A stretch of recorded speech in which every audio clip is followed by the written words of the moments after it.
Hey, ladies, welcome to Black Women Making Money. Tonight's conversation is all about politics. So, we're going to put our music on for 90 seconds, give people a chance to come in, and then we're going to get started. Here we go.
Welcome to Black Women Making Money. We are the home of the upwardly mobile Black woman.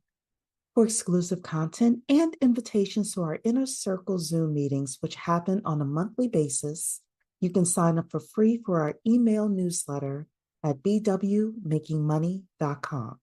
That's bwmakingmoney.com. Hey, ladies, welcome to Black Women Making Money.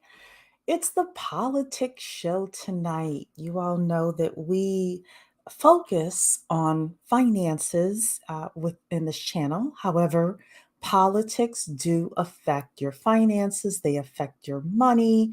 There's so much happening in politics. I have to admit that I couldn't cover everything. There's a lot happening, for example, with Fani Willis, as she calls herself.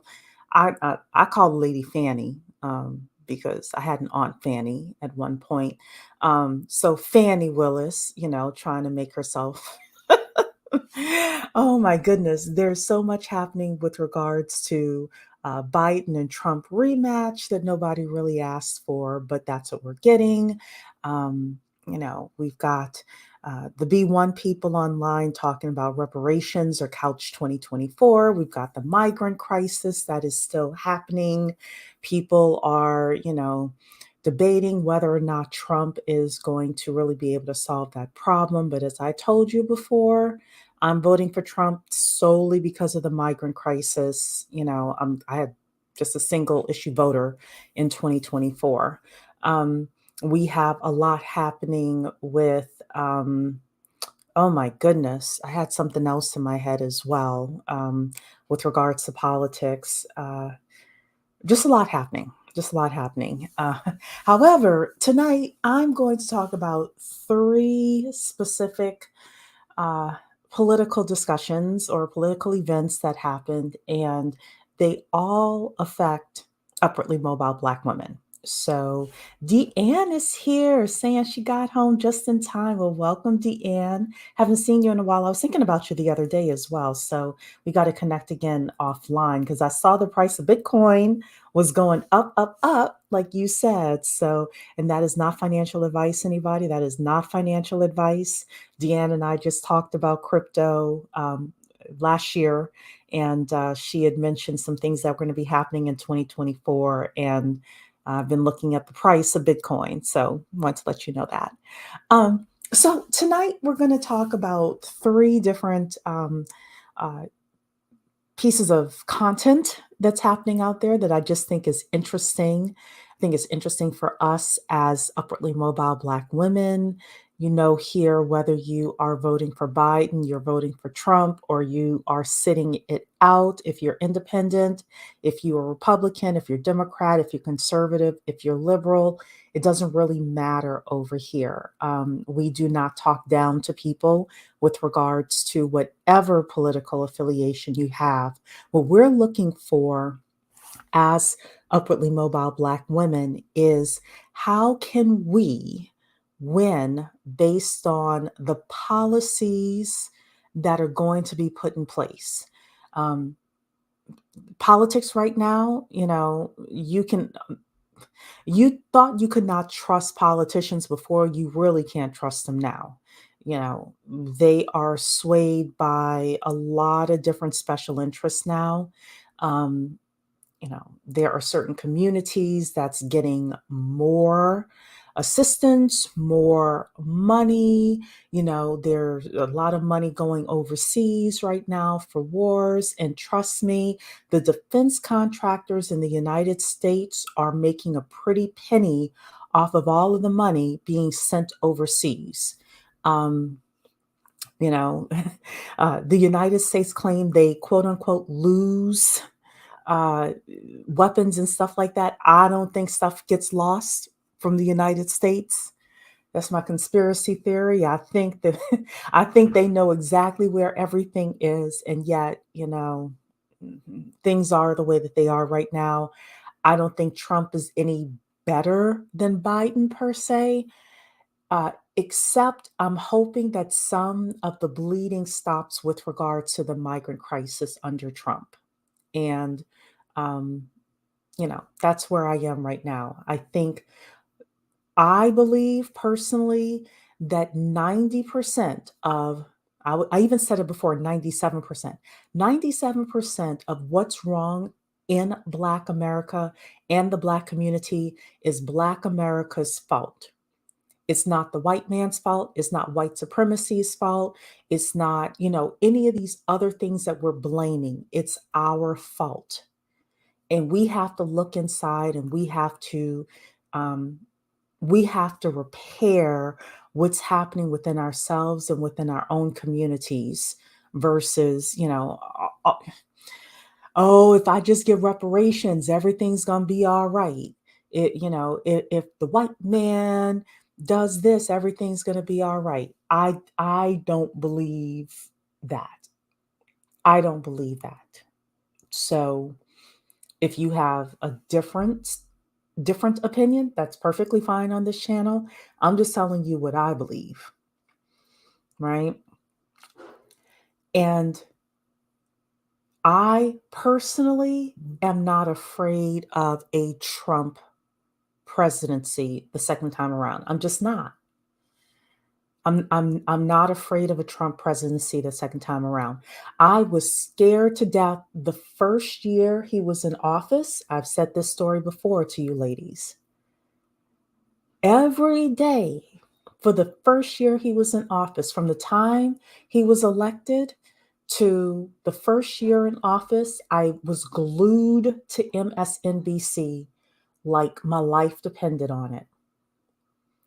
And I'll never forget, I was in my apartment and I'm looking at Mika Brzezinski on MSNBC one morning, and she says, today is the 1 year anniversary of Trump being in office. And I immediately turned off the TV and I said, well, how has my life changed since Trump has been in office? This was pre-COVID, right?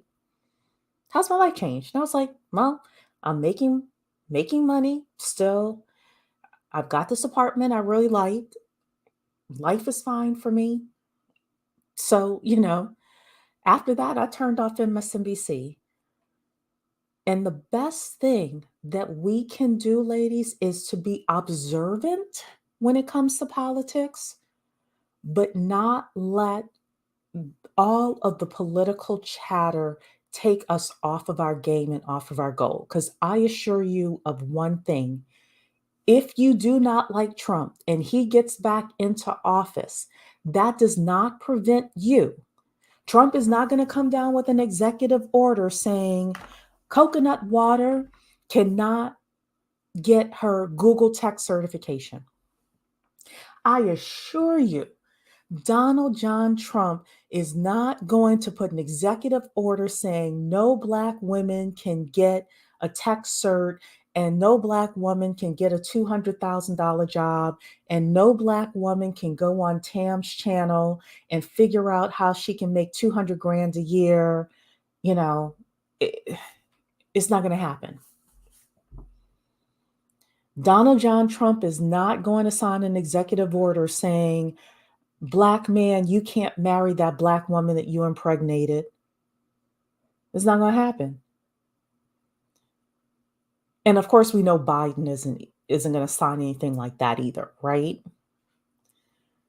So we are paying attention to politics, or I'm just going to say I am paying attention to politics because there are things that are being done politically and can be done politically that can hurt or help us. However, there is nothing, in my opinion, happening outside of the migrant crisis that I think is really an existential threat to me personally or to this country. So, yeah, I'm a single issue voter right now. I am. So let me read the rest of your comments and then we're going to talk about some of the topics of the evening. Deanna is saying, I was thinking of you as, oh, thank you, Miss Zoom on Sunday. Yeah, we'll definitely connect. We'll definitely connect about that. And we'll also have you on, Deanne, as interviewed guest. So let's connect offline.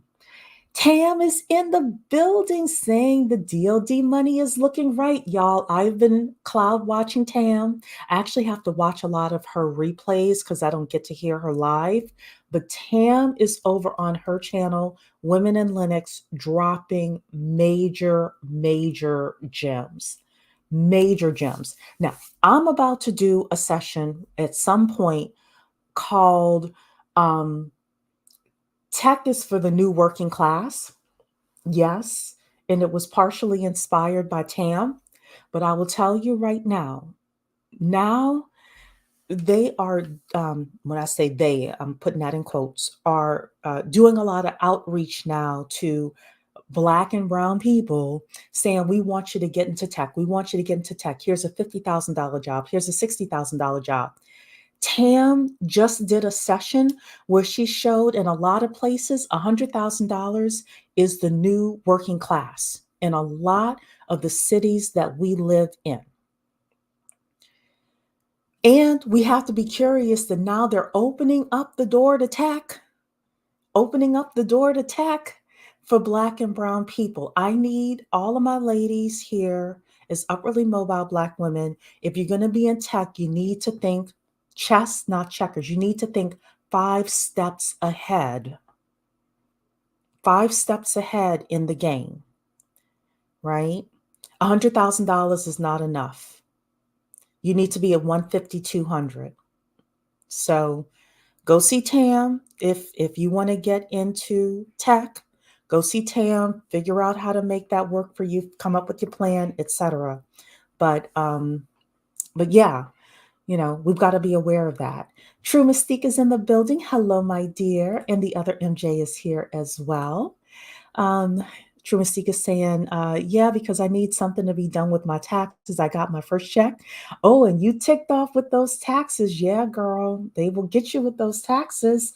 Now, one thing about Trump is a businessman. So I don't know what they will do with your personal taxes, but if you own a business and Trump gets back in, ladies, just have a little part-time business, your little part-time LLC, try to make a profit with your little business, but then you can deduct a lot of stuff. And if Trump gets back in, I was watching the Young Turks the other day, and Cenk Uygur, who is definitely against Donald Trump, said the only thing Donald Trump is going to promise you that he actually is going to do, this is according to Cenk Uygur at the Young Turks, is tax cuts. So he doesn't think that Trump is going to handle the migrant crisis. But, like I said, we'll see. I'm a protest vote because I want something done with the migrant crisis.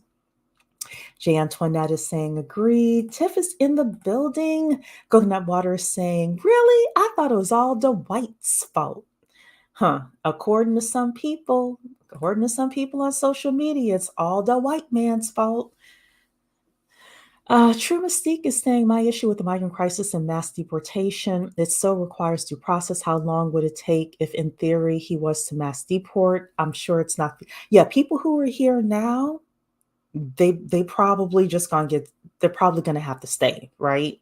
It's gonna be very difficult to deport people. And the truth is, if the man wins re-election between November and January, all hell's gonna break out with regards to people coming through the border thinking that Trump's gonna close the border. So I don't know. Even undocumented migrants have the right to due process. Yeah, they do. Yeah, they do. Hmm. Good evening, Centria. Um, let's see, what are y'all saying here? Those H-1B visas are also about to hit in tech as well. Yes, they are. And now, talking about the migrant crisis, there are not only Latinos coming across the southern border, but there are Chinese people, people from other countries as well, who probably could do a lot of these tech jobs and do them under the table, ladies. When I tell you, you better have your technical skills together, your soft skills, and your multicultural networks and your resources together, these people are not coming here to play. They're not coming here to play at all. Oops, Tam is saying you need to have a 10 to 15 year plan and 150 to 200K minimum. Yes. Tam, I cloud watch you. I certainly do. I watch the replays mostly because I can't get in live. But yeah, I'm listening to Tam. I'm like, ooh, I really need to bring some of this stuff back to Black women making money. Because a $60,000 tech job ain't it anymore. It's not. It's going to be the working class. So I was watching another podcast, and they were talking about the fact that in like the late 1800s, early 1900s, the supermajority of America worked in agriculture. And, 30s, 40s, 50s, things shifted and people started moving into the industrial workforce, right? Manufacturing, things like that. Well, today, according to this podcast, I didn't check the numbers, so I will before we do the actual session. Today, only 1% of America works in agriculture. The other 99% of people are doing other things. Well, now we're going to move from manufacturing, because now we've got robots, we've got the AI, etc., to tech. So you're going to have a huge shift of people moving into tech for work. Well, guess what? There needs to be a lower class working in tech. There needs to be a working class working in tech. There may or may not be a middle class anymore, ladies. So, definitely get on the ball with, as Tam is saying, a 10 to 15 year plan. If you don't have a 10 to 15 year plan in tech, minimum $200,000, you are wasting your time. If I talk to you and I say, okay, well, let Tam talk to you because I wouldn't know if the answer is right or wrong. If I talk to you or Tam talks to you and she says, tell me your plan, and you can't succinctly say, I'm going to get this certification, I'm going to go here to network, I'm going to get this job, then I'm going to study this, and then I'm going to do this. If you can't lay that out succinctly, you're in trouble. You're in trouble. If you want to learn how to be a loan officer, I can tell, mortgage loan officer, real estate, etc. I can tell you what I see working in the marketplace from the people who are actually doing big things. The people who are loan officers who are doing really well are making 300 to $700,000 a year. I kid you not. There are a lot of industries that you can get in, but minimum, ladies, 200K for the super majority of things that we're getting into. And you got to have a path for that.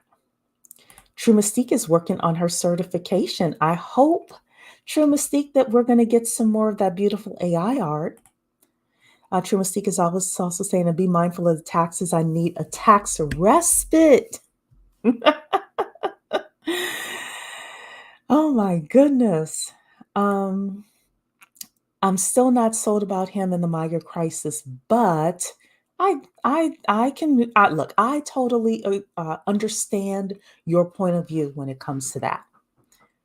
I'm hoping and I'm prayerful. Like I said, I'm a protest vote, but I get what you're saying. I can't pull the lever for Biden. I can't do it. Even though there are things that scare me about Trump, but you know. Uh, what was up with the wall when he was there? I don't even think it was a quarter of the way done. No, it wasn't. No, it wasn't. But they they still had people in. Now, part of it was because of COVID, right? They had people in locked up, etc. So, and the one thing. So here's my conspiracy theory. Trump's base really wants something done about the border. The only thing I think that will stop it is if the wealthy in America get into not only Trump's ear, but like talking to the powers that be and get them to say no because we want the cheap labor. But here's the thing. CNN and the rest of the media can't stand Trump. So if that happens, we'll know about it. If that happens, we will know about it because CNN can't stand Trump. New York Times can't stand Trump. There are a lot of podcasts out here, a lot of independent journalists that can't stand Trump. So I don't think it'll be suppressed. I don't think it'll be suppressed. Yeah, I heard that. Migrant already told us you're lazy, no more for you. I don't care what he says. I don't care what of anybody says, right? He's not giving jobs. So it's mostly Chinese men coming. Yeah, I've heard there are a lot of different men coming. Tam is saying need to talk about the $90 trillion wealth transfer. We have talked about that on this channel, Tam. Definitely have talked about that. And how to be a part of that and get your unfair share of that, part of tech and real estate. Also, businesses, Tam. There are going to be people who are selling cash flowing businesses that their children do not want. And guess who is going to be able to purchase those businesses? Migrants and immigrants, right? And guess who is going to help them purchase those businesses? The SBA, the Small Business Administration. They already, I think it was last year or 2 years ago, I think it was last year, released a program where if you're buying a business, you have to bring less money to the table than you did previously. The SBA is getting ready. It's something called the Silver Tsunami. The SBA is already getting ready for these businesses to be purchased, and we're not in the conversation. This real estate, this stock transfer, technology, all of this is happening. We're not even in the conversation. Not even in the conversation. So, but it's our responsibility to put ourselves in these conversations. So Lainey is saying with AI and migrants, American workers got to skill up because the corporate class does not care. That is very true. Very, very true. Um, there will be no middle class. It's a wrap.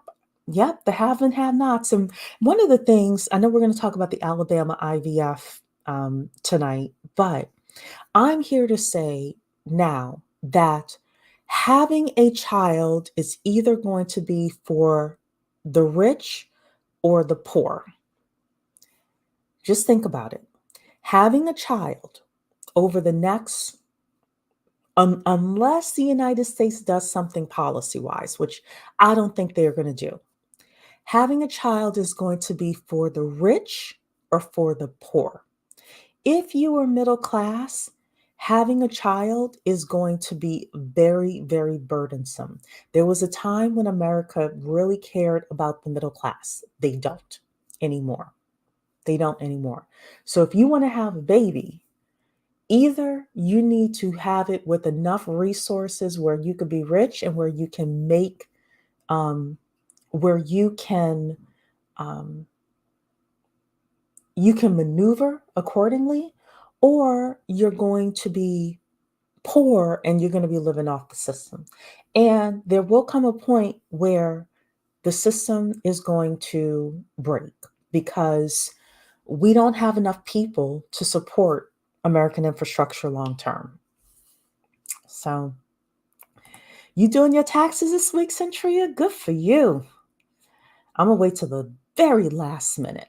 So, um, you're saying here, oh no, I'm not with Sleepy Joe Crow either. Absolutely not. Look, Joe, I don't know what to tell you about Joe.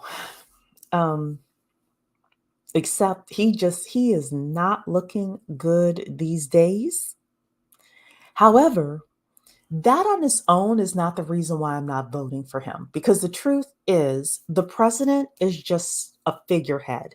There are people behind every president, whether it's Obama or whether it's Bush Sr., Bush Jr., all of those guys. There are people behind the scenes that really, they're in charge of the government, right? Yeah, I'm a conspiracy theorist. Whatever, right? My issue with Joe, with Joe is that he just isn't up to the challenge at all. And the Democrats, in my opinion, these days have awful policies. Well, I won't say all of the policies are awful. I will not say that because they passed infrastructure bill and the CHIPS Act and things like that. Those things are like um, long-term economic viability. So ladies, that's the reason why am suggesting you learn where that money is going, get in touch with Tam, figure out, how you can skate to where the puck is going with that 15 to 20-year plan based on where Joe Biden and the Democrats have put their money in, right? But um there are other policies that I just don't care for with the Democrats. So Tiff is saying definitely need to start a business this year. You should. You should get into the business space. Tam is saying Security Plus, look at LSC2. They have GRC Cert Path. Make sure you learn something technical too. It will help with your longevity. Well, I don't know what any of that meant, but y'all listen to Tam. Hey, credit solutionist, how you doing? Let's see what you all are saying here. Coconut Water is saying it's so sad most women are priced out of motherhood. That is the perfect sentence. That's exactly what I'm saying. Middle class women are priced out of motherhood. Middle class men are priced out of fatherhood. Either you can afford to be parents or you can't. And if you cannot afford to be parents, then there are a lot of government programs that'll prop you up, make you at least sustainable. But if you're middle class, you're just barely getting by, and you have a baby, especially as a Black woman, you will be plummeted into poverty. You will. Hey, Samry, good to see you. True Seeker saying I have a governance and research background with my degree in criminal justice and I'm more technical than the average person, though not an expert. You get it together. You get it together. Notary world is in the building. The majority of blue states are middle income rich states. The Republican states tend to be poverty stricken. Yeah, things I think are going to start shifting with that a little bit more though, because you do have a lot of wealthier people moving to the red states. So we'll see over the next 10 years how those numbers shake out, because especially if we look at California and the amount of people who left California and who left California, I'll be very interested in the next 10 years to see what that looks like. Same thing with New York, etc. So, um, yeah, so we'll see. We'll see. Um, Healing Arts is in the building. Donna Earth is saying I'm late, but hey, hello, how you doing? Tam is saying 36,000 just for daycare. Look, when people say $250,000 to raise a child, that's 1,000, I think it's like $1,100 a month. That sounds about right. By the time you get a house and you pay for the extra bedroom or two that you need, you're buying either Pampers, you're paying for daycare, or you are putting your kid into tutoring, you're putting your kid um, into sports. You may have to put your kid into private school, things like that. Yeah, look, $1,100 a month extra sounds about right to me. Sounds about right to me, ladies. So that's why I say the father of your children is the most important financial decision you will ever make. And Killer Mike's child support plan will tell us a little bit more about that as well. Yes, ladies. So you all are saying a lot in here. So we're going to get started though with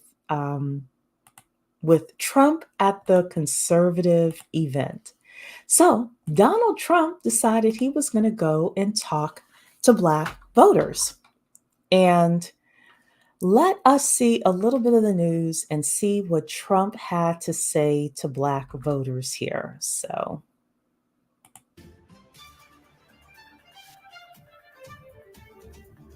Tonight, former President Donald Trump in Columbia at the Columbia Metropolitan Convention Center. The 45th president was the keynote speaker at the Black Conservative Federation's Honors Gala. put a one in the chat if you all have ever heard of the Black Conservative Federation. Put a two in the chat if you have never heard of the Black Conservative Federation. Because I kind of feel like I'm a little in the know and I've never heard of this group before, like ever. I do think it's very interesting that he had a gala with this group instead of like a regular political rally. Y'all have twos as well. Like I had never heard of this group before. So I'm nosy, right? With this group, I want to know the percentage of Black people that were there versus white people, because they said it was half and half in the crowd. I didn't see a good what do you call it, um, video camera pan of the crowd, so I don't know. I want to know of the Black people that were there, how many got in free versus how many paid for a ticket. I want to know what the tickets cost. I'm nosy. If anybody has these answers, like I need to, inquiring minds need to know this stuff here, right? Um, the only thing I will say is the networking probably was pretty good. If that's your thing with going to these kind of chicken, quote unquote, chicken dinner events um, and networking with this type of crowd, then the networking was probably pretty interesting, pretty good, especially with the wasp there. Yeah, I said it. But let's see what Trump had to say to Black America in South Carolina. News 19's Nate Stanley was there this evening. He has more on the event. We have a big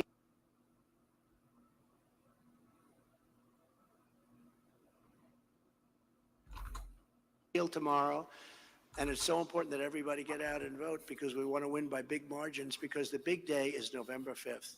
It was the message from former President Donald Trump Friday night as he took the stand at the Black Conservative Federation's Honors Gala. Friday's speech happened just hours before polls opened in the South Carolina Republican primary. We're going to make America great again for everybody, but we're going to make America great again also And I'm not sure I can say necessarily again in this case for African Americans. Well, at least he's honest about that. At least he's honest about that, because that was one of the big things in 2016 that people kept saying. When has America ever been great for Black people? Why are we talking about making America great again and putting us on it?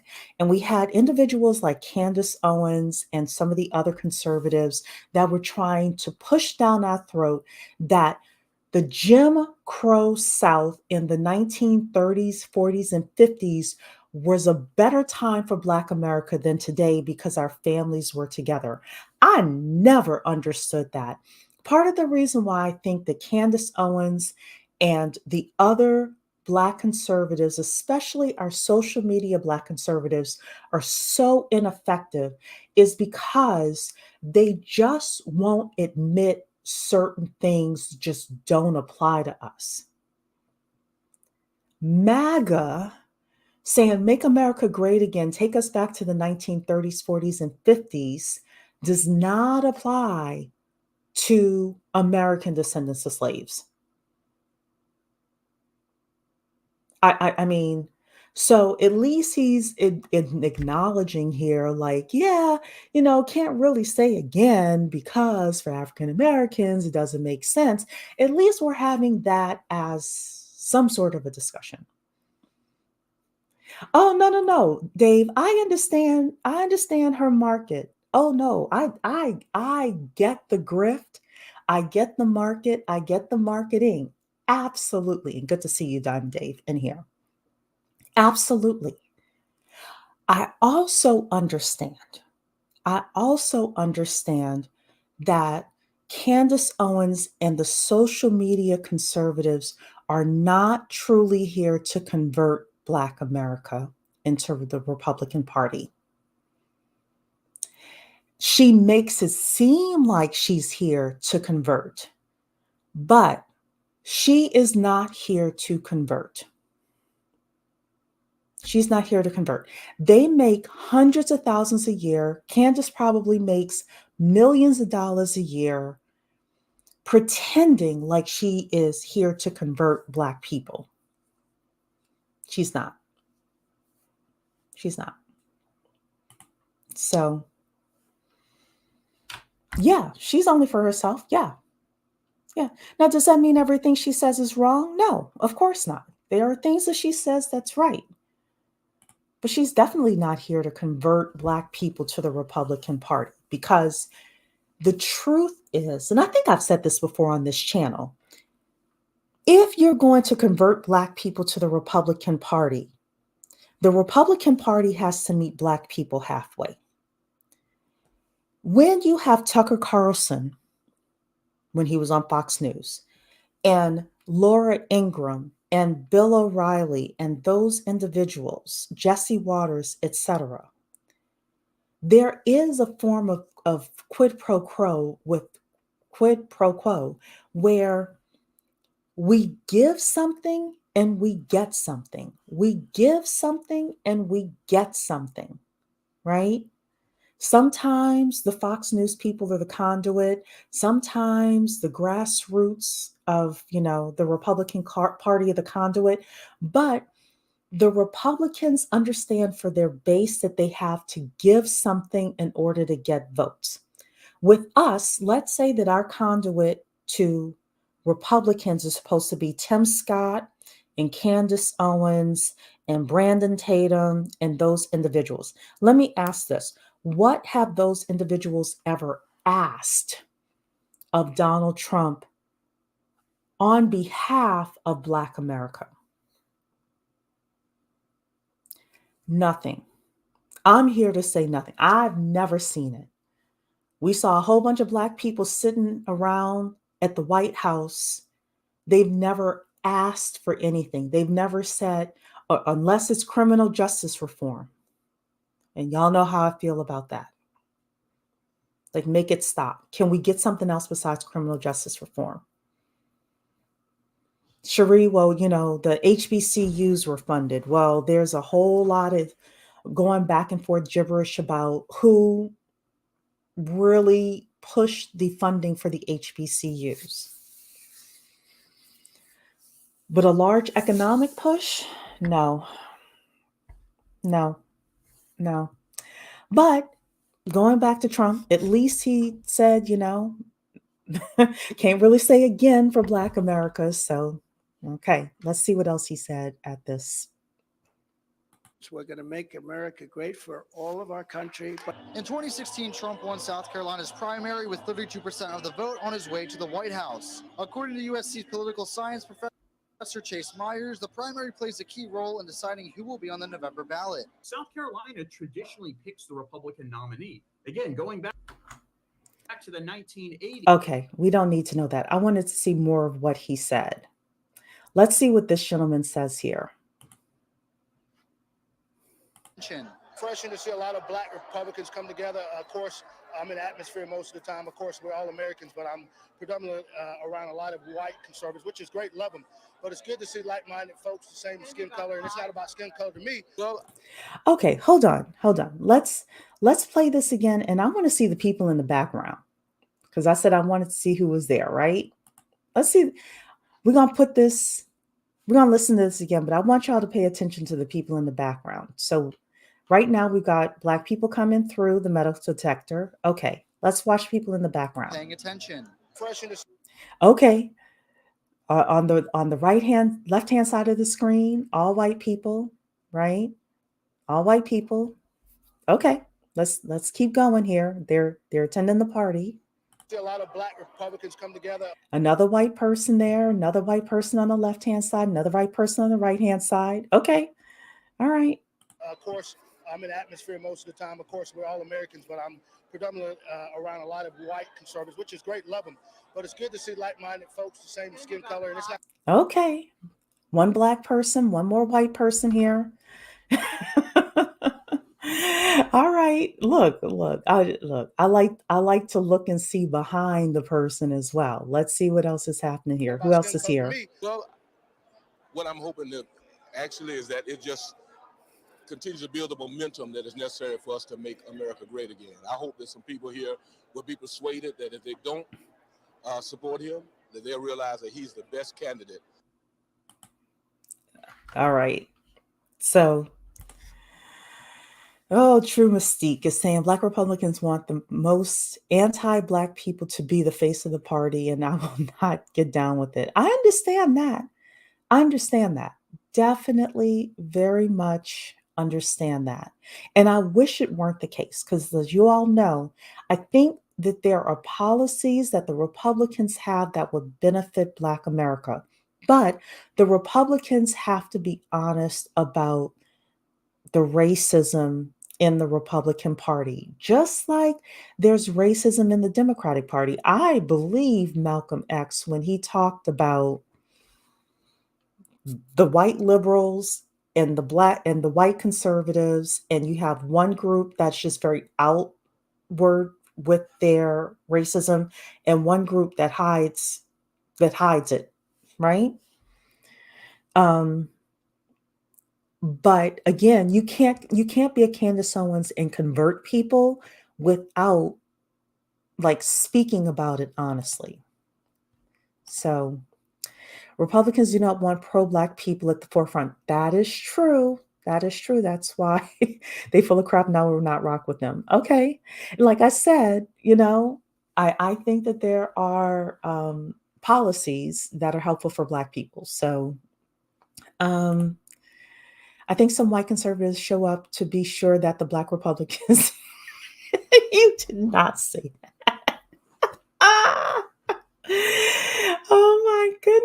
Oh my goodness. That is funny, Dawn to Earth. Oh goodness. Black Republicans want sound bites to go viral, no policies, no solutions, just completely unserious. I can agree with that. The anti-Black ones are the most vocal. That's true. And prone to shenanigans. The majority of Black Republicans know how to sit down and be quiet for the most part. That's true. That is very true. And there are some Black Republicans doing the work. They're in the community. They just don't get the spotlight on them because they are either pro-Black or they don't get down with the shenanigans, as Victoria is saying. On Earth is saying, you let Black women stop voting overwhelmingly Democrat and you'll see liberals really feel that is true. This is the truth. And I have to admit, every election season, I am tired of pundits saying how much the Black women are saving America because we're voting overwhelmingly Democrat. I think we need to pit both parties against each other and and let them fight it out with the policies that we need. But that's me, right? That's me. Let's see here. Deanna saying no one wants to deal with the facts I see because I cared for a relative with dementia. People can support Mr. Trump all they want, but those who believe on him in our community are going to be hurt. Okay, that's interesting. So like I said, I'm a single issue voter with regards to this. So I'm definitely protesting, but I can definitely understand that. Mr. Trump cannot protect himself. He is not going to protect Black conservatives. Oh, I can definitely agree with that. I can definitely agree with that. Yeah. True Mystique is saying, I really wish that Black women let go of those Democrat shackles. I'm so tired of Democrats using Black women to push forth their agendas that don't benefit us. Yeah, I'm with you. I'm with you. So, okay. So he said some crude jokes. I was hoping I didn't have a chance to prepare for this, ladies, earlier today, so I apologize for that. I was hoping that you all would have seen the comments where he was looking at the lights and he's like, "I can't see anybody out there. All I can only see are the Black people, just the Black people." You know, it's like crude jokes, right? Typical Trump crazy jokes, right? But overall, I mean, look, I wasn't offended by this. I wasn't, I wasn't offended by it. I know so many people were, but I have to separate the social media political pundits from like everyday people just kind of talking and saying that they didn't like it. They didn't like some of the jokes. They didn't like, some of the other things that he said, etc. I still don't see any policies. I'll say that much. I would have liked, so I should have watched the raw footage of him. I really should have, but I don't think he went over any specific policies because I would have even heard it from my social media conservative pundits if he had specific policies in mind for Black America. I don't know if he's going to dust off the platinum plan or what with regards to this. I will also say this as well that I think is very interesting. This is just on social media landscape. I don't know how it is on the actual ground. There is definitely a push this time for Republicans to capture more of the Black vote. I'm seeing a real concerted effort this time. Now, I don't know how successful it'll be, but there seems to be either some strategy to capture more of the vote or to have more people sit out, more Black people sit out this election.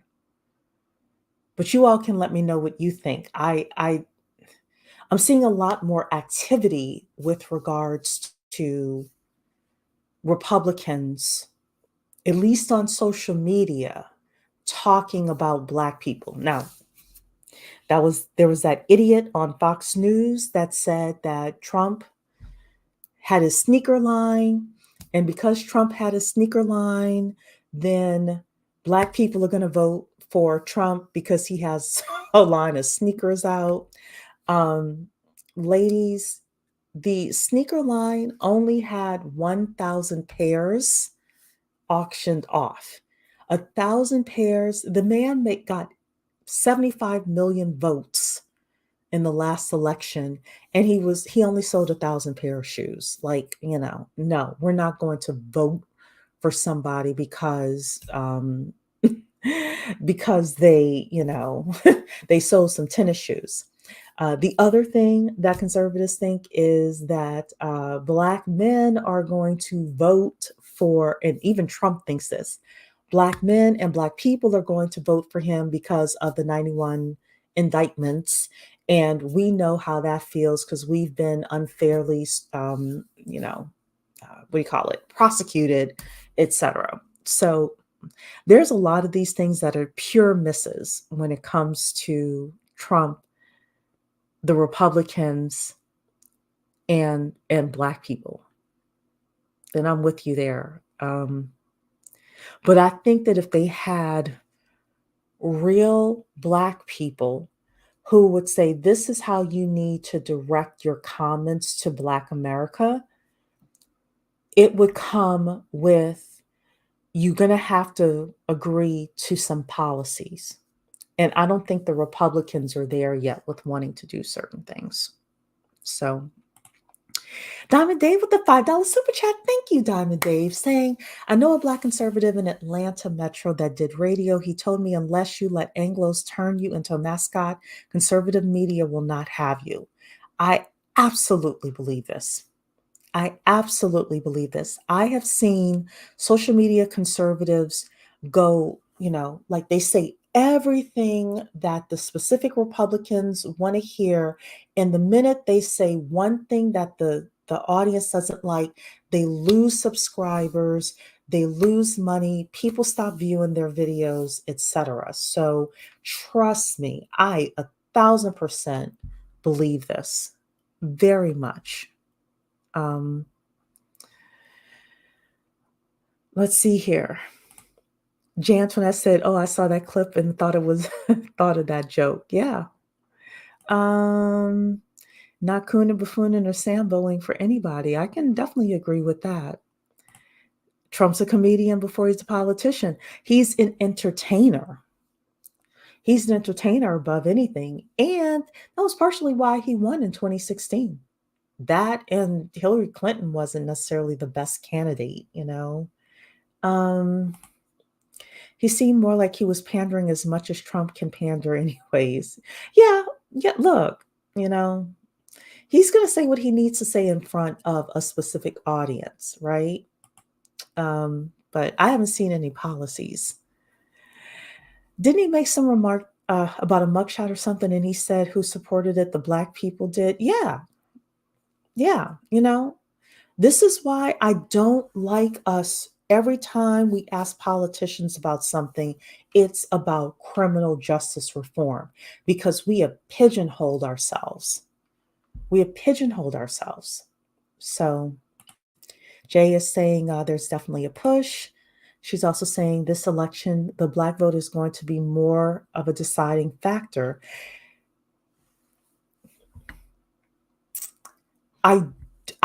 So the only reason I would agree with you is because there is such a push. Because we keep hearing that our numbers are dwindling. We keep hearing that the Latino vote is so important, et cetera, et cetera.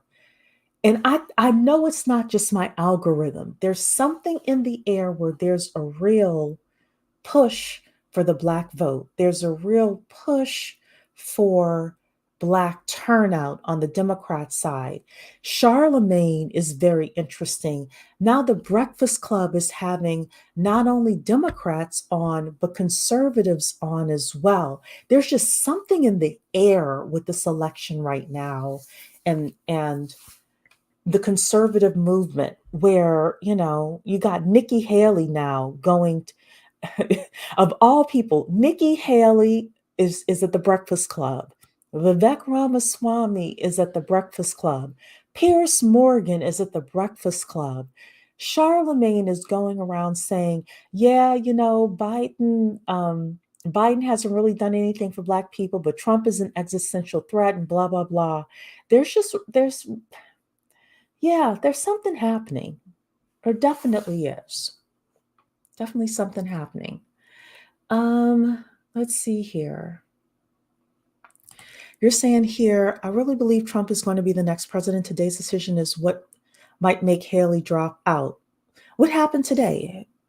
I must have missed. I've been working all day, so Not saying that you haven't been working down to earth, but what happened today? I missed it. I know that Colorado put him back on the ballot, which they should have never taken him off. And I know that I think SCOTUS, it was a 9-1 vote that Trump should be on the ballot. Was there something else that happened today? Um, Deanna is saying Mr. Trump is not doing well. Some of the jokes he makes are the core of the man and the best and last he can do. What he is going through will not be something that can be hidden much longer. You think he's going through dementia? I'm not so certain. So I'll admit I haven't watched like a full rally of his, but I haven't seen dementia. Not saying that I disagree with you, Deanne. I'm just saying I haven't seen it yet. So it'll be so in other words, we got two candidates with dementia. Okay. True Mystique is saying I have a weird feeling he's going to win. I would not be surprised if Trump wins. I wouldn't be surprised if Biden wins. I'm not going to be surprised either way. Y'all, I'll be honest with you. I wouldn't be surprised if they rig. You can finish the sentence. I said it. I said it. So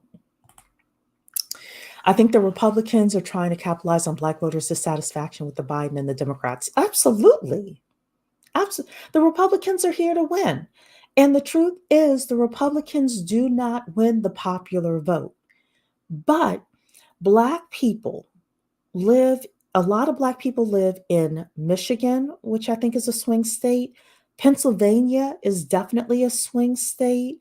Wisconsin, you have all the people in Milwaukee, that's a swing state. We live in a lot of these swing states. So they don't have to get a whole lot of us to come over if they just nip at enough of us or get enough of us to sit on the couch on election day. That's all they need to do. I mean, another candidate said we weren't Black if we didn't vote for him. Oh, yes, he did. Joe Biden said that. Both sides insult the intelligence of Black people. I absolutely agree. Absolutely agree. And I will also say this. There, I believe, are Black people who heard Joe Biden say that, but for whatever reason, they just couldn't pull the lever for Trump. So they just held their nose and voted for Biden anyway. I don't believe the supermajority of Black people, knowing Joe Biden's history, knowing Jim Crow Joe, knowing that he's a segregationist and hung out with the segregationists, knowing that he said, if you don't vote for me, you ain't Black. I don't believe Black people skipped into and jumped rope going into the voting polls saying, I'm going to vote for Joe Biden. I don't. I don't. Do I think 20%? Maybe. The other 80% that voted for him that were Black, I believe, just held their nose and just said, it's him or Trump. What am I going to do? You know? So this is why I'm very careful with the social media conservatives who say, oh, you voted for Joe Biden, you must agree with him. Not necessarily so. Not necessarily so. All right. So see if you all said what happened today. What's happening? The Heritage Foundation wants to get its mandate done in 2025. 900-page manifesto. Whew. Oh my goodness. Oh yeah, I did see that. The Supreme Court voted him back in unanimously on the ballot of Colorado, which unfortunately, Colorado, in my opinion, was wrong for that. Like you can't take somebody off the ballot for that. So you can't do it that way. No, let the people vote. You're saying I can respect the segregationists at least at their front. I agree with you. Tell me who you are up front. Definitely. Okay, so let's go to the next topic of discussion then, which is Killer Mike. Did you all hear the Killer Mike has a plan for child support? Let's hear the plan for child support. And I will say this. I believe that Killer Mike's intentions are good. I can understand certain people punching holes in what Killer Mike says. I also was trying to hear a few of the people who were punching holes in what Killer Mike said actually come up with an alternative plan, and they didn't have one. So, unlike a lot of people, I'm partially on Killer Mike's side. Something needs to be done. Now, I don't like him saying when a boy gets a woman pregnant, and he said that 2 or 3 times during the discussion with RFK Jr. So, some of you may not know this. Let's take a step back. RFK Jr. is running for president as an independent, and they had RFK Jr. and about 6 or 7 Black men sitting around him, and they had this little barber shop talk, right? And during the barber shop talk, there were a lot of, oh my gosh, there were a lot of conversations that happened about Black men and child support and the Black family, etc. So Killer Mike comes out of nowhere. He wasn't on camera when this topic first started, but all of a sudden he comes on camera and he says, "I've got a plan for child support in Black America." And oh boy, let's hear what his plan is.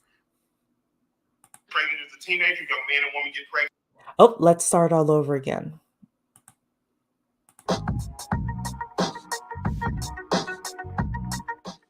Pregnant as a teenager, young man and woman get pregnant. This is the 2-year plan. First 2 years are debt free. You don't have to pay the government anything back. So she doesn't get to drag him into court and say,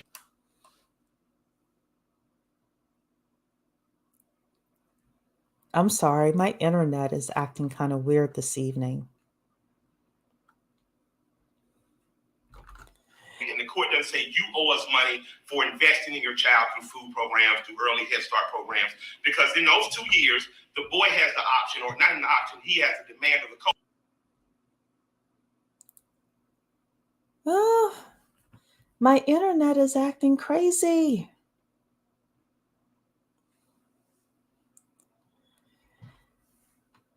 Oh my goodness. You're kidding me. To then go to Let's start all over again. Let's move this back a little bit. court and say, and the court doesn't say you owe us money for investing in your child through food programs, through early Head Start programs, because in those 2 years, the boy has the option, or not an option, he has the demand of the co-man to then go to a trade school. You have to go to a trade school, which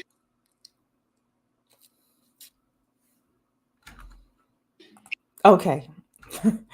I don't know what's happening there. So let's just talk about Killer Mike and what he said. Okay. So this is Killer Mike's plan, right? Killer Mike says, let's say that you have a young boy, which later on he says 16 years old, right? 16-year-old boy gets a woman pregnant. That he kept using, boy gets a woman pregnant, boy gets a woman pregnant. Okay, fine. I think that's problematic, but okay. But you have a young boy, let's say in our case, that gets a young woman pregnant, right? A young girl pregnant, young lady pregnant. Let's say they're both 17 years old. What Killer Mike is suggesting is for 2 years, that young man gets to go to trade school for free, right? And he gets to learn a trade, whether it is being a barber and cutting hair, or whether it's being a carpenter or an electrician or something like that, because the United States needs tradespeople, and this young man needs a skill. Needs a skill to pay the bills and, etc. Take care of his family. And what typically happens is that if the young lady goes on the system, if they go on TANF, I think is what it's called, basically, you know, WIC and, those other government services. What they do, what the government does is they charge the man, the father of the child, the young boy, whatever, they charge him for, uh, the 2, 3, 5, 10 years that the child and the mother was on the system, right? So he's saying, Killer Mike is saying, basically, for the 2 years that father, young man father, young father is in school, he never has to pay the money back that the government spent, taking care of the child and the mother, right? Okay. And yes, RFK Jr., during this whole child support discussion, was utterly confused. He was like, what are you all talking about? Um, but ultimately, what's supposed to happen is that the young father, after the 2 years, he starts making money, right? And if he marries the mother of the child, then um, they get another incentive, which could even include things like 0% interest on a home loan and other types of things like that. And then Killer Mike starts talking about the fact that the the girls or the women in our community are educated, but the men are not. The men are being left behind, and she's going to go even with the child and she's going to get her education, but he's left behind. And all of a sudden, um, you know, unless the government intervenes and does something, then you know, our community is still going to have problems with reckless reproduction. You all know reckless reproduction is like my core term around here. The other thing that he said that I thought was interesting was that he talked about the fact that he knew back in the day, back when he was a child, a woman who was highly educated who married a locksmith, right? And all of a sudden I started thinking, wait, isn't this the Tyler Perry thing? The light bill thing, right?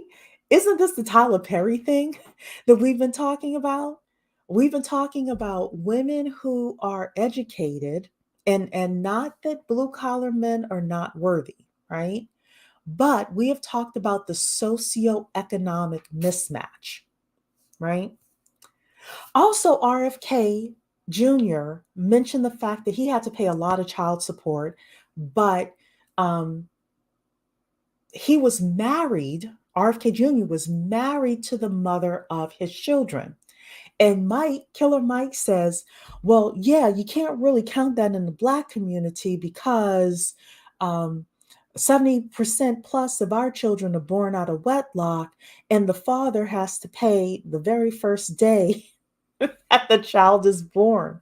It was just all sorts of. I wish I could play it for you. Something up with my internet, but somebody set it up here that that my internet. I think it was Victoria said that my internet must be. Yeah, it's a sign. You must be saying it's a sign, right? That my internet will not play Killer Mike saying all of this stuff.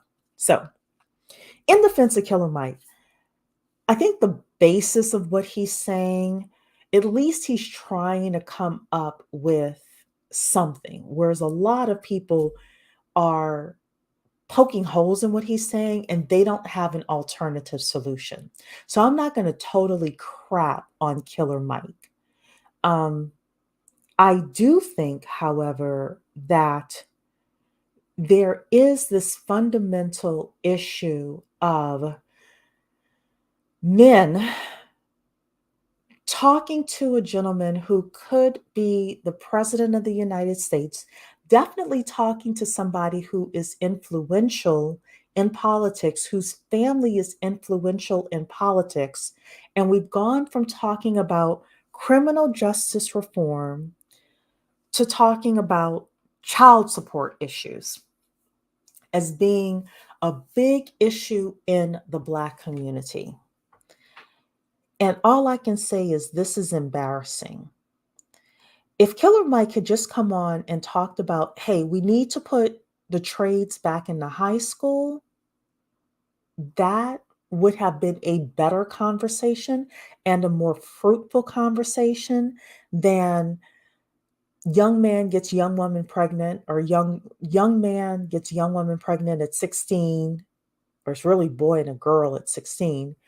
Therefore, we're going to pull him out of high school. We're going to force him to go to trade school. And then, um, you know, he doesn't have to pay child support for those 2 years. Let the government continue to do, to give them welfare and blah, blah, blah. It wasn't good, ladies. It wasn't good. We have to do better.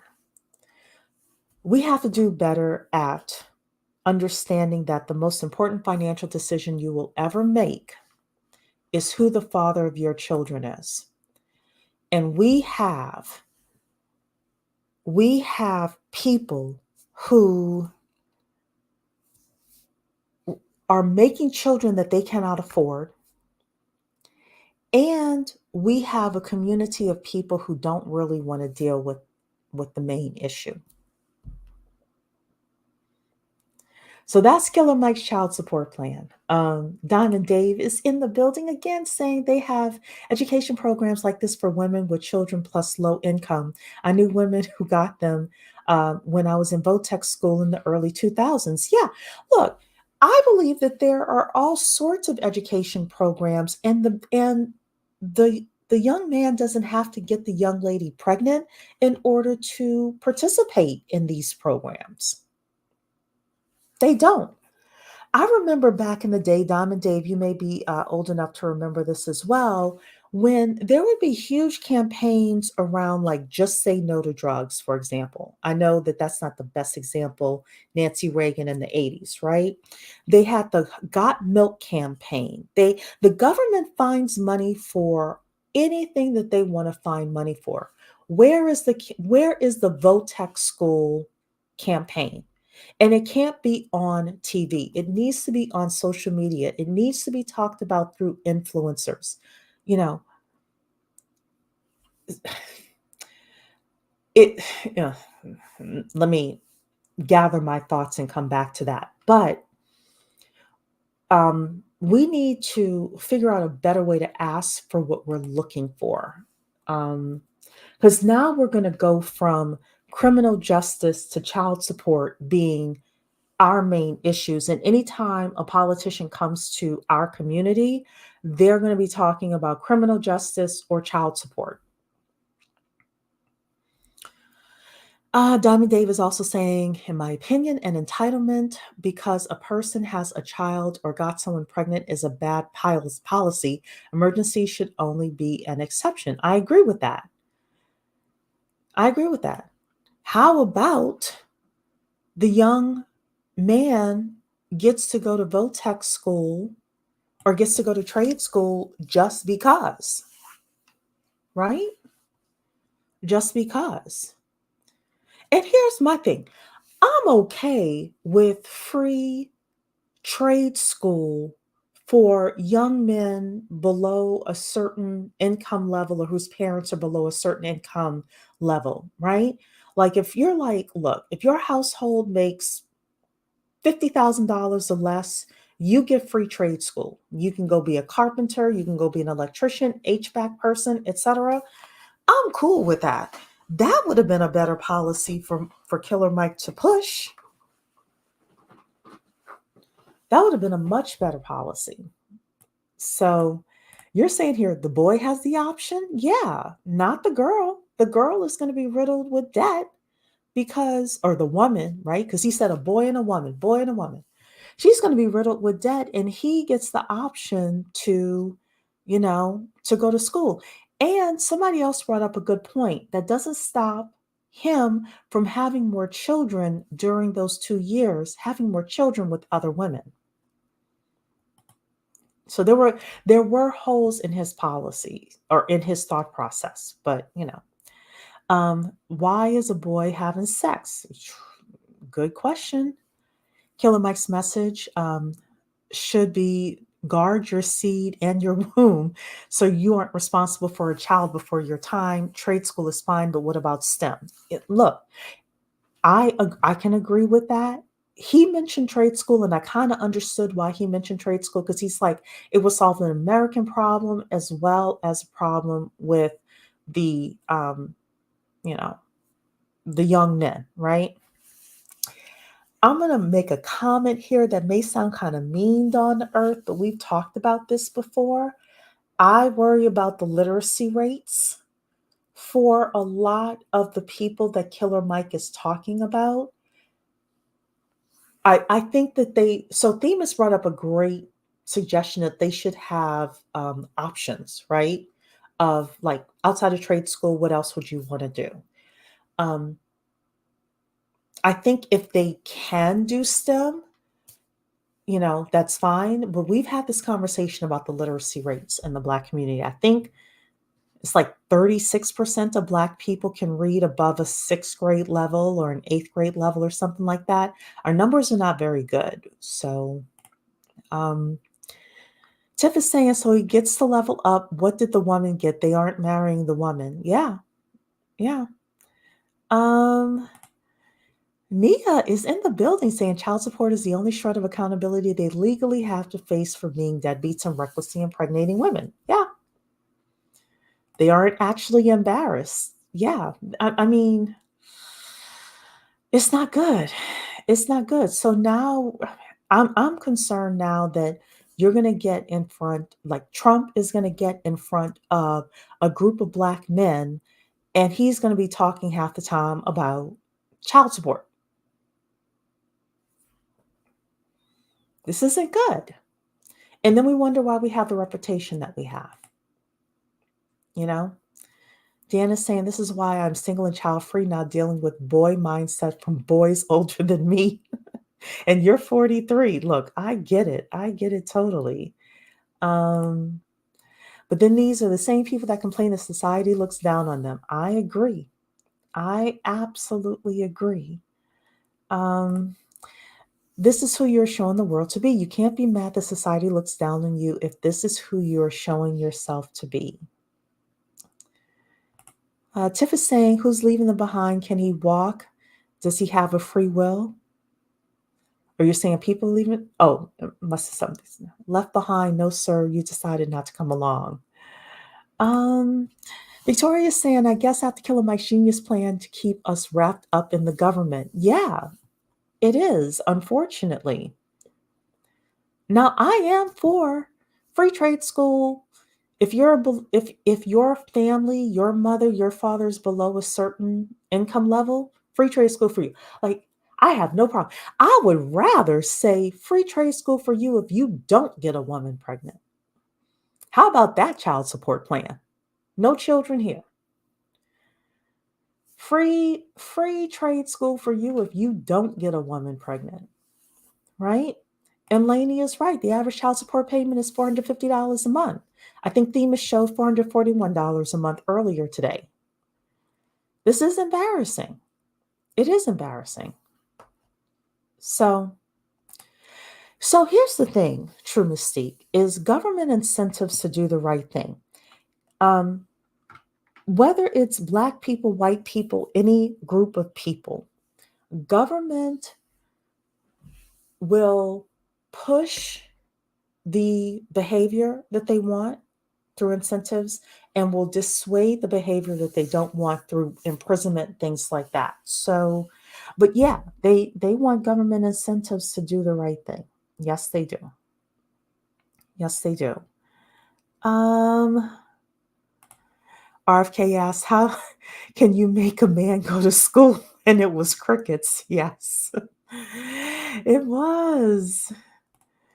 Killer Mike is a rapper. He did about what I would expect, unfortunately. Like I said, I appreciated him for having at least, quote unquote, a plan.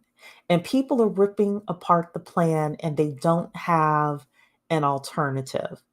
Um, I just, you know what?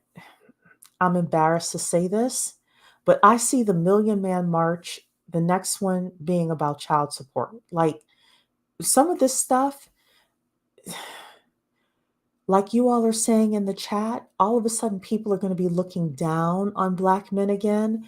And how did we become the community of child support needs to be eradicated? Because this, honestly, I believe a lot of the child support issues and the red pill and all of that, I believe it started with white men.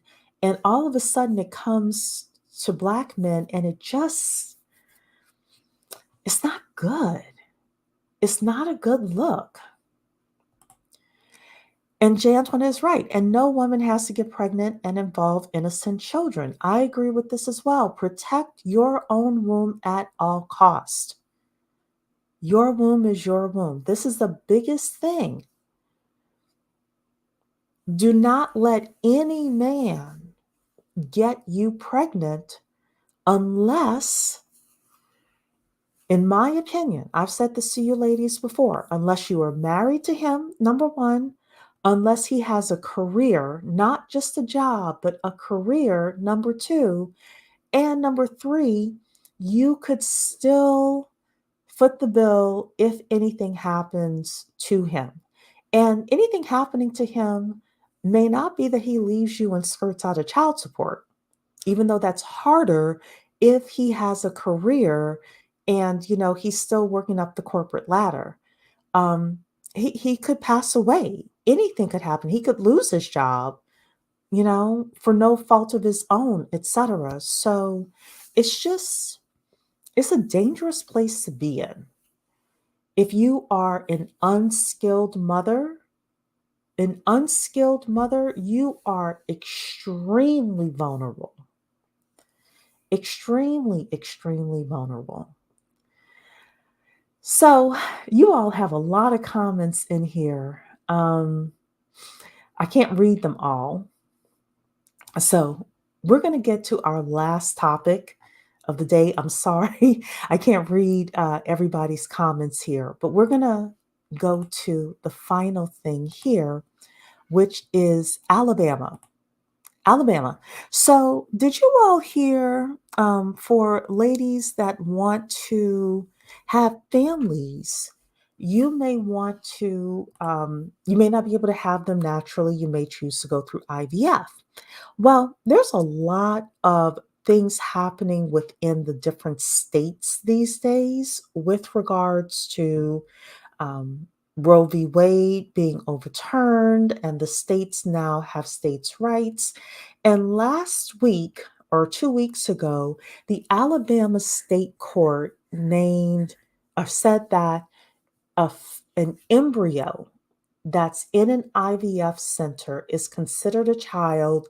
And if something happens to that embryo, then it's like manslaughter of a child or something like that. It's not a crime per se, but you can be civilly liable for destroying the embryo. And you could, like the companies that are storing these embryos could be civilly liable. And, it was a big mess last week.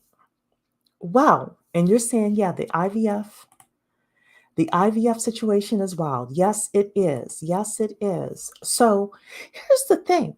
Here's the thing. And I know I'm saying this and it's going to sound racist, but I don't care.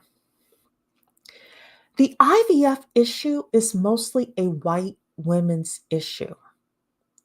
I am very fascinated by what's happening with the IVF issue and what's happening in Texas with the white woman who um, is married. She was carrying a baby that was not viable. If she did not have an abortion, then um, then she may not be able to have more children. And she and her husband wanted to have more children. And the Texas Supreme Court said, no, you can't have an abortion. And they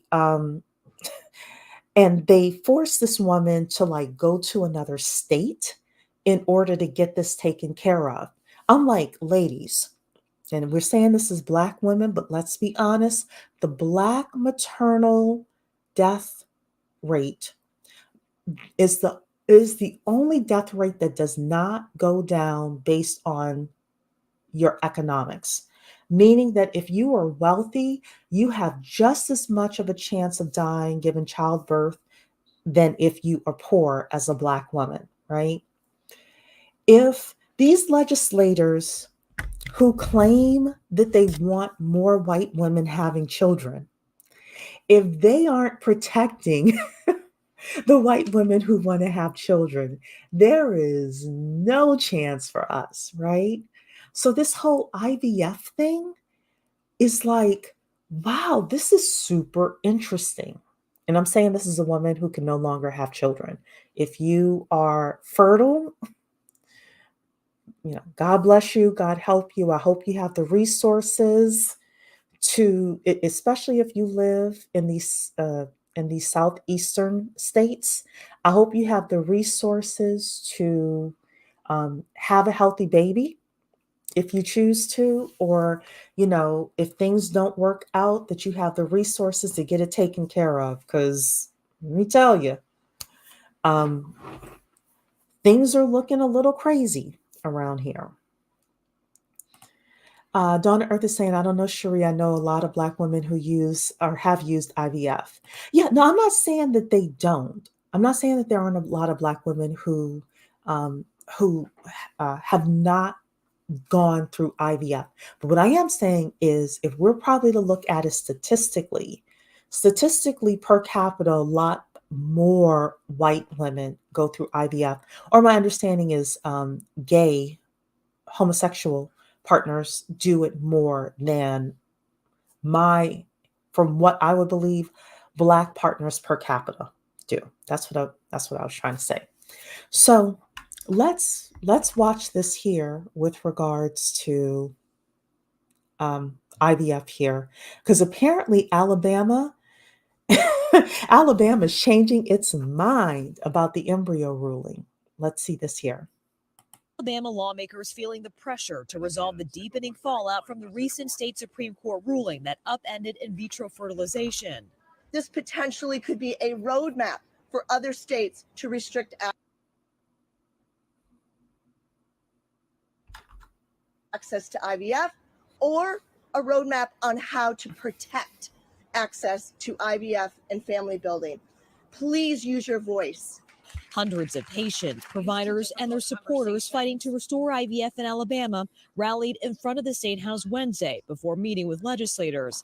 Some sharing heartbreaking stories of putting their dreams of expanding their families on hold. And how? I'm sorry, ladies. I'm sorry. Let's come back here. Let's count how many Black women you see seated here in the legislature. How many Black women do you see here, ladies? Let's be real. Let's go back here. How many Black people do we see here, ladies? Let's be real. Let's be real. This is not a Black issue. Unfortunately, this is not a Black issue, ladies. Let's be real, because we have, going back to Killer Mike. Killer Mike is saying we don't have a problem having babies in the Black community. 77% of our children are born out of wedlock. We don't, if you listen to the conservatives, the millions of Black children that have been aborted and blah, blah, blah, blah, blah. Donna Earth is saying they were working that day. You're saying, hold on, let me enlarge the screen. This is not a Black issue. And if these lawmakers don't care about these people that are in the crowd here, and if they don't care about these people that are in the legislation here, they sure as hell don't care about you and I. This IVF thing really the whole Roe v. Wade reversal interests me because it's really telling with regards to where the country is headed. It's really forecasting where the country is headed. And it also shows us the importance of resources, ladies, because we choose to live in Texas because it's cheaper. We choose to live in Florida because it's cheaper. We choose to live in Georgia because it's cheaper. We choose to live in South Carolina because it's cheaper. In Alabama because it's cheaper. If you are a fertile woman and you are actively having sex, you'd better be paying attention to all of this, and you better have your resources together. This is why I always say my 4. You want to have your technical skills together, your soft skills, your multicultural networks, and your resources. You need all 4 to make it. Because these lawmakers aren't playing. So I am voting Republican. I am voting Republican because I'm a one-issue person with regards to the migrant crisis. But I also understand that in my voting Republican, a lot of these other policies are going to come through as well. And the truth is, if I were voting Democrat, then we'd have migrants coming and going up against us with regards to jobs and the economy.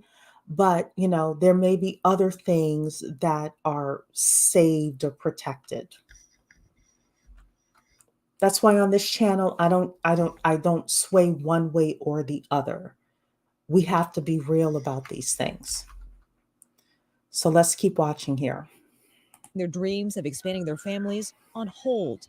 And how difficult is that waiting period for you right now? It's extremely difficult. We don't know how long it's going to last. If there's not legislation passed, we are probably looking out of state at this point. But as far as the actual transfer, okay, here we got a Black couple. Here we go.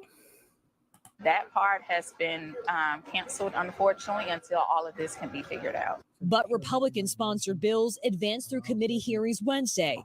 Alabama lawmakers signaling they're working quickly to protect IVF access. The first opportunity that it will be to be able to pass it and sign, because in the bill, it says it becomes effective immediately.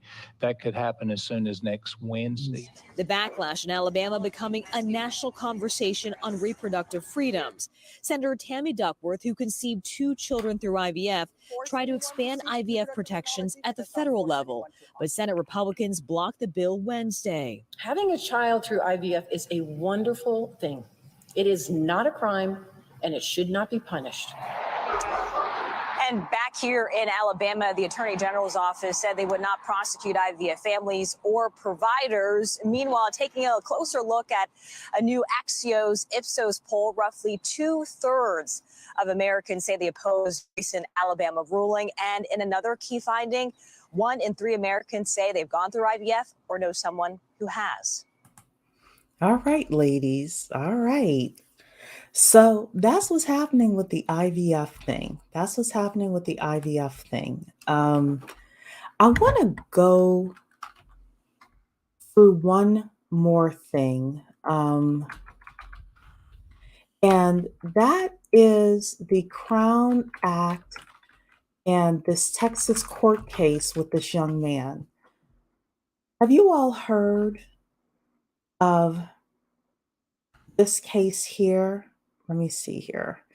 We're going to come here to, we're going to come here to this young man here. Have you all seen this as well? Oh, you're saying look at the needles in the haystack. Yeah. So at this rate, women will get monthly fines for getting periods. Oh, goodness. Honestly, can the average Black woman afford IVF? We got to let the Karens fight this. Yeah, look, I agree with that. I agree with that. We got to stop getting swept up in their issues. Yeah, look, I would be very curious to know what percentage of Black women are actually getting IVF. And of that percentage of Black women, is it more so Black women, I would say over the age of, let's say, 35, who waited later to have children? So we'll see. But coming back here, let's talk about the Crown Act. This is going to be my last topic of the evening. Let's talk about the Crown Act. You're saying, no, I haven't seen the story. Okay. So, first of all, the question is, what is the Crown Act? The Crown Act is Black people, or any person, but it was more so meant for Black people, ability to wear their hair in a way, wear their hair and not be discriminated against in education or in the workplace. Do you all know that the Texas, I think it's the state Supreme Court? We're going to watch the CBS News story. They blocked this young man. This young man is a senior in high school, and the school said that he could not wear his hair in the manner that it is right now. And the parents, or the mother, I didn't see a father, it has taken the school board to court, and the school board won. Did you all see this? So even though the Crown Act is a law, that doesn't mean you're fully protected, ladies. So let's watch this, and then I have some comments with regards to this story here. We have a major update on a story that we've been following about a Black student accused of violating his school district's policy on the length of boys' hair. 18-year-old Daryl George, who wears his hair in long locks, has been out of his regular classes since August. Now, he has been out of his classes since August, ladies. It's March. That's basically all year. All year. Okay? Just because the Crown Act is in place does not mean that people will still not turn you away for employment or will not turn your children away for education. Okay? Let's keep watching. A Texas judge has ruled the school district's punishment of George for refusing to change his hairstyle does not violate state law. Omar Villafranca has more. It's put a lot of emotions on me, anger, sadness. For almost his entire junior year, Daryl George has been suspended from regular classes for wearing his long hair like this, in twisted locks on the top of his head. You can't be a child like everybody else, You see everybody else walking around, talking, laughing. You can't do that. Barbers Hill School District said it's the length of George's hair that violates the dress code for males because it extends below the top of a t-shirt collar, the eyebrows, or the earlobes when let down. So basically, the school system for young men says that, hey, we have a length that you cannot go beyond. We have a length that you cannot go beyond. And this is, according to my understanding, this is the independent school district. This is the independent school district. So I don't know what the difference is between the public schools and the independent schools, but this is an independent school that he was going to. And this is their policy. This is their policy. So he and his family took the school to court, and the court sided with the administration, with the school system. Okay, let's keep watching. It is the Barbers Hill Independent School District. So again, I would imagine that going to public school in the public school system is different than going to independent schools. So Victoria is saying, okay, is it the school policy though? Yeah, it's the school policy. And if you are getting into independent schools, charter schools, and private schools, is that the reason why all of a sudden the Crown Act doesn't apply here? If you're going to public school, that's okay. But if you're coming over here to our private school or our independent school, you can't do that. You can't do that. So I have some comments about this whole controversy, but I want to let you all continue listening to the CBS story here, and then I'll read your comments and I'll make a controversial comment that I have about this. But Georgia's attorney argued in court Thursday that school code violates the state's Crown Act, which prohibits discrimination against a hair texture or protective hairstyle commonly or historically associated with race. But a district judge ruled in favor of the school district, saying the Crown Act does not protect hair length, adding that it is not his job to rewrite the law. So apparently, the Crown Act, when they wrote the legislation for the Crown Act, they talked about the different styles, but they did not talk about the length of hair. All right. So because of that, this judge, and maybe the defense attorney as well, had to rule in favor of the school because of a technicality with regards to the law. So Diamond Davis saying, from my experience, ISD in Texas is public. I could be wrong though. Yeah, I don't know, Diamond. I don't know either way. I don't know. But this is interesting. This is an interesting court case, and I will be watching this as well. And I do have a controversial comment about this court case and some of the things I'm seeing with the Crown Act and a concern that I have. So, but let's keep watching. There's a difference between rewriting text and interpreting ambiguous text. It didn't say length is irrelevant with respect to the statute. It simply was silent on the question of length. When you grow locks, braids, or twists, it takes a certain amount of length. State Representative Ron Reynolds, who helped write the Crown Act, testified Thursday that although the length is not specified in the law, it is inferred with the very nature of the style. The school district said other students with locks comply with its length policy. Georgia's attorney said they will appeal the decision. For CBS Mornings, I'm Omar Villafranca in Dallas.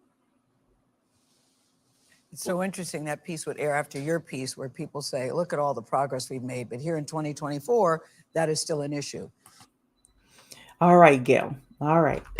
So, all right, I'm going to read your comments really quickly, and then let me just show this young man here. So this is a young man here. I'm going to read your comments, and then I'm going to say my controversial comment of the evening, and, we'll see if you all tar and feather me. So is he getting homeschooled? I would imagine that he is getting homeschooled, but guess what that takes? Resources. Keep going back to resources, ladies. If you're going to buck the system, you'd better have the resources to be able to do it. What else are you all saying? We have to be mindful of school policies, work policies, etc. Even getting into some of these private clubs that we want to get into, they may have policies in there, or they may add policies in there. I can kind of see why the court sided with the school. Yeah. I mean, it's going to be controversial to see what happens. He should wear a massive afro. It could grow upwards and therefore be in compliance. Possible. I hate to say it, but wouldn't it be just easier for them to cut it out for the school months? Well, based on what they were saying in the news section or session, um, it took him a long time, if we're to believe, it took him a long time to grow this hair out. So, and they said it's for boys' hair, not girls' hair. Precisely. Precisely. Sometimes we fight the wrong battles. Interesting. I thought you all would be gung ho for this young man. I thought y'all would be gung ho for this young man. Y'all are surprising me though. Upwardly mobile Black women are surprising me tonight. That's very interesting. I do know that there is more room for argument with girls than with boys. Not sure if this is a good case. Yeah, I heard in the UK about a young girl who was kicked out of school because she had braids. That would have been a better court case, even though it was in the UK. That would have been a better court case to bring to the Texas court system than this young man here, unfortunately. And this is why folks need to read. Facts don't care about your feelings. If he helped write it, sounds like he dropped the ball. Yes. This young man seems nice enough, but I don't know. Yeah, he seems very articulate, nice young man. You know, we don't really know these people. So, you know, I don't know if I would use him as a good court case for the Crown Act. Here's the thing though. They're going to appeal this thing, and it would not surprise me if they try to make him the picture and the face of the Crown Act. And I'm going to show you where the Crown Act is about to go wrong, ladies. I'm going to show you where the Crown Act is about to go wrong and the biggest concern that I have with the Crown Act and how it could be used against us. So give me a second. Let me read some more of your comments and I'm going to bring it up. It says junior year, dude, cut the locks and grow them back, then get into college. Yeah, look. And the truth is, if he's going to buck the system like this and he's going to want to wear his hair like this, there are certain corporations, there are certain corporate jobs, there are certain doors that he will not be able to get into. We have to be honest about this. If you were to say that this young man is my fiance, is an upwardly mobile Black woman, and you brought him to a corporate event, I know it's not fair, but we have to be honest about these things. I tell you, optics matter. Optics matter, right? So just kind of keep that in mind. The way he had them tied up, how can they even measure the length? Well, they can just see how long it is, but surely he's educated by his stay-at-home mom. Okay, I mean, she may be stay-at-home mom. Yeah, hopefully. Dom Davis saying it's a wording issue. They may need to amend the policy. That's what they're going to go back and do. They're going to add the length to this policy. What is the goal here? I kind of feel like this is a waste of time. The kid needs to get done with school and call it a day. No way a kid should be the face of this. Yeah, I think there would have been a better face of this issue. Yeah. You're going into unpopular territory. Oh, I don't mind, right? I mean, that's why I'm here, to be tar and feathered. Making him the face of this would throw all Black women under the bus. Yeah, because the Crown Act, in my opinion, is about to go left, ladies. I'm warning you now. You all heard it on this channel. The Crown Act is about to go left. It's about to go left. If he becomes the face of the Crown Act, there are people already closing doors in his face before he gets there. They'll use some other excuse to close the door.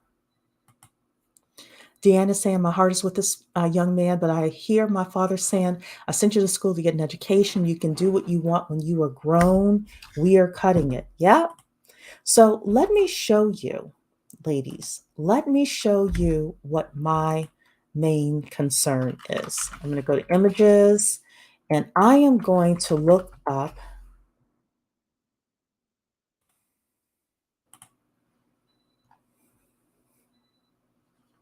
I know. I know, I know, I know, I know. Okay, here's my concern with the Crown Act. Y'all can tar and feather me all you want. My concern is that people are going to start showing up like this and say, I'm protected because of the Crown Act. I can't even say it. It keeps I can't say it and keep my thoughts straight. Okay. And I'm only going to show this famous person here, but you have seen the different hairstyles. You have seen the different hairstyles. I'm starting to see men, especially, look raggedy. The Crown Act was meant to allow us to have a natural yet professional looking hairstyle. And I'm starting to see young men with locks that look trashy all down their back, with twists that look trashy. I mean,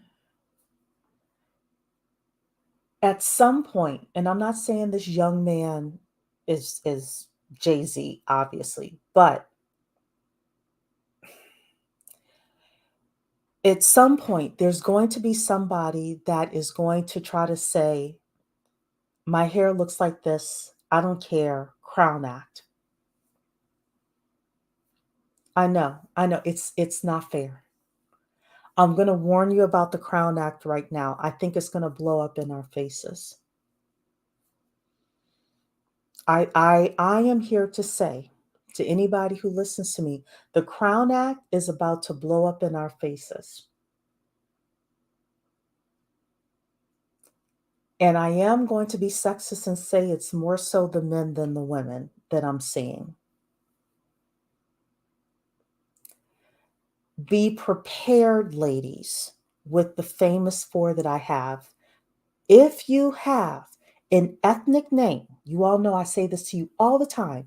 If you have an ethnic name, you wear your hair natural, and you live in a certain zip code, you had better have my famous four. You would better have technical skills, top 10% of your game. You would better have soft skills. You damn sure better have a network of people who like you, who will bypass the rules, quote unquote, to let you in. And you better have your resources together to withstand certain doors being slammed in your face. I'm here to say, as Cousin Cherie, as Auntie Cherie to some of you, that the Crown Act is about to be a problem.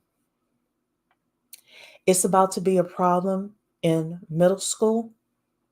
It's about to be a problem in high school. It's about to be a problem in the workplace. And what you're looking at on the screen here is the beginning of it. Here you have this Black man who is a billionaire. And this picture is on Investopedia. Investopedia is showing this picture of this man. And he didn't wear his hair like this one time. His hair was like this a lot.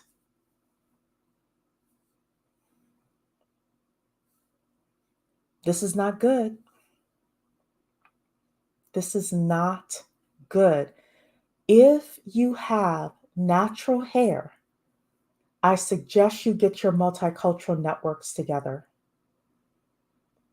If you walk into a job at certain companies with natural hair, there are going to be companies who will not, in spite of the Crown Act, they will not offer you the job and they will give you some other excuse. I really, really do suggest you get your multicultural networks together and your resources together. Or get a wig. Wear the wig to the interview, suck it up, wear the wig to the interview, wear the wig the first couple of months you're in the job, and then go natural after that. Play chess, not checkers. I'm here to warn you right now that this is the face of the Crown Act. So let's read a few of these final comments and then we shall be out of here. Deanna is saying, I didn't know Jay-Z is taking style tips from Cam Newton. I think Jay-Z thinks he's Bob Marley, but it doesn't quite work. It doesn't quite work.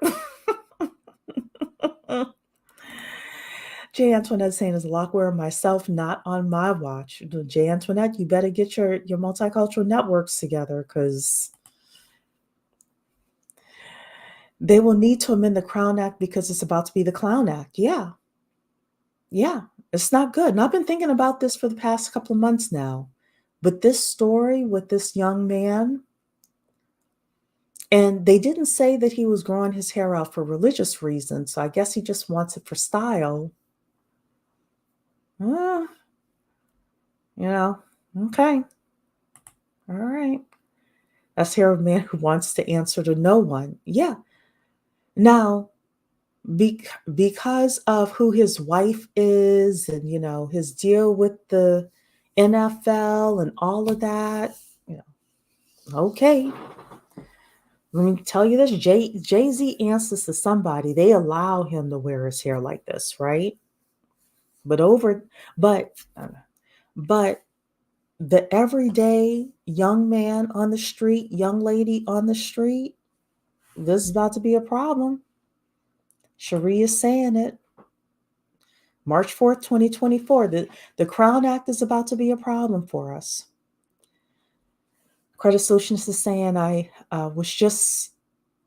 just spoke on a career panel a couple of weeks ago, and a gal had freeform locks like Jigga and asked why she couldn't get hired at a corporate gig. I was honest with her. I'm so glad you were honest with her, because a lot of people are not honest with people.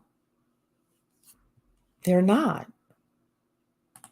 And it costs you money. It's costing you hundreds of thousands of dollars a year. Right? A lot of men with locks don't know how to take care of them. Yeah, they don't. They don't. Lainey is in the building saying the Crown Act was mainly for Black women who wanted to wear their hair natural. I agree with you. But men want to make it all about them and ruin it for everyone. They are. Now, some of these women are turning their hair purple and pink and all sorts of colors, but I don't see, at least in corporate America, I don't see too many Black women doing that. I'll admit, I don't see that. But I am seeing a lot of men wear hairstyles that are questionable. I am. Victoria is saying freeform locks are an expression of no boundaries and freedom. This is not what corporate life is all about. It's about conformity. Folks got to eat that. That is true. So here's the thing. If you're going to be about no boundaries and about freedom, and then you say, I'm going to open up my business, but then you try to sell to corporate America, that's not going to work either. Because so many people think, oh, I'm just going to open up a business. I'm going to have a business, right? Well, you've got to market. You've got to sell to people. Sometimes you got to sell through Zoom. Sometimes you got to sell face-to-face, etc. People will look at you and say, yeah, they got talent, but no, I don't think so. I don't think so. Victoria's also saying this one irks me, especially because I've been in that corporate atmosphere. I barely got by with a twist out. Yeah. Because we take everything to the extreme. That is absolutely true. We do. If you don't want to conform, you got to move on. Okay, I'm done now. All right. This is sad, as Brits is saying. Hey, it's Brits. The first time I saw his hair like that, I was like, Jigga, what? Jigga who? Jigga, what you doing? It's like, what the hell? Even Jay waited until he became a billionaire to do the locks. Come on, people. What wig is going to fit over that? You can't get a wig to fit over that, I admit. I admit there is no wig that is going to fit over that. I just meant, so like I have a wig. Yes, I do. Of course, you all know that. I braid my hair. I just do it for protective style just because it's easier for me to throw my wig on, etc. But yeah, look, I will braid my hair in a second and throw my wig on. And then if I want to be wild on the weekend, I can be wild on the weekend with my hair. But I will say this. If you're going to be wild on the weekend, be careful because you'll be walking around Target or Walmart and you will see your coworkers. So, just be careful. Lainey is saying they're going to call us anti-Black for saying his lace front locks look raggedy and unprofessional. They do. I'm saying it. I'm saying it. And I'm saying that there's going to be some young man out there who's going to look up to Jay-Z and who's going to try to walk into corporate America and get a job looking like this. And every door is going to be slammed in his face. And then he's going to be crying on social media about racism, white supremacy. Dawn Earth is saying we need to buy a piece of land, grow food, get a multicultural network, and have 5 side hustles because it feels like so much is going backwards for us. And a lot of it is by our own hands. Yeah. Yeah. You don't have to apologize for your bad grammar. I understand what you're saying. He's pajama rich. Dark and Lovely is in the building. Hello. Saying the Crown Act is already a problem. It's not a federal law, not passing in the Senate. It's on the state level. This is a domino that will get things going. It certainly will. Corporation equals confirmation. Some folks better get with it. Yeah.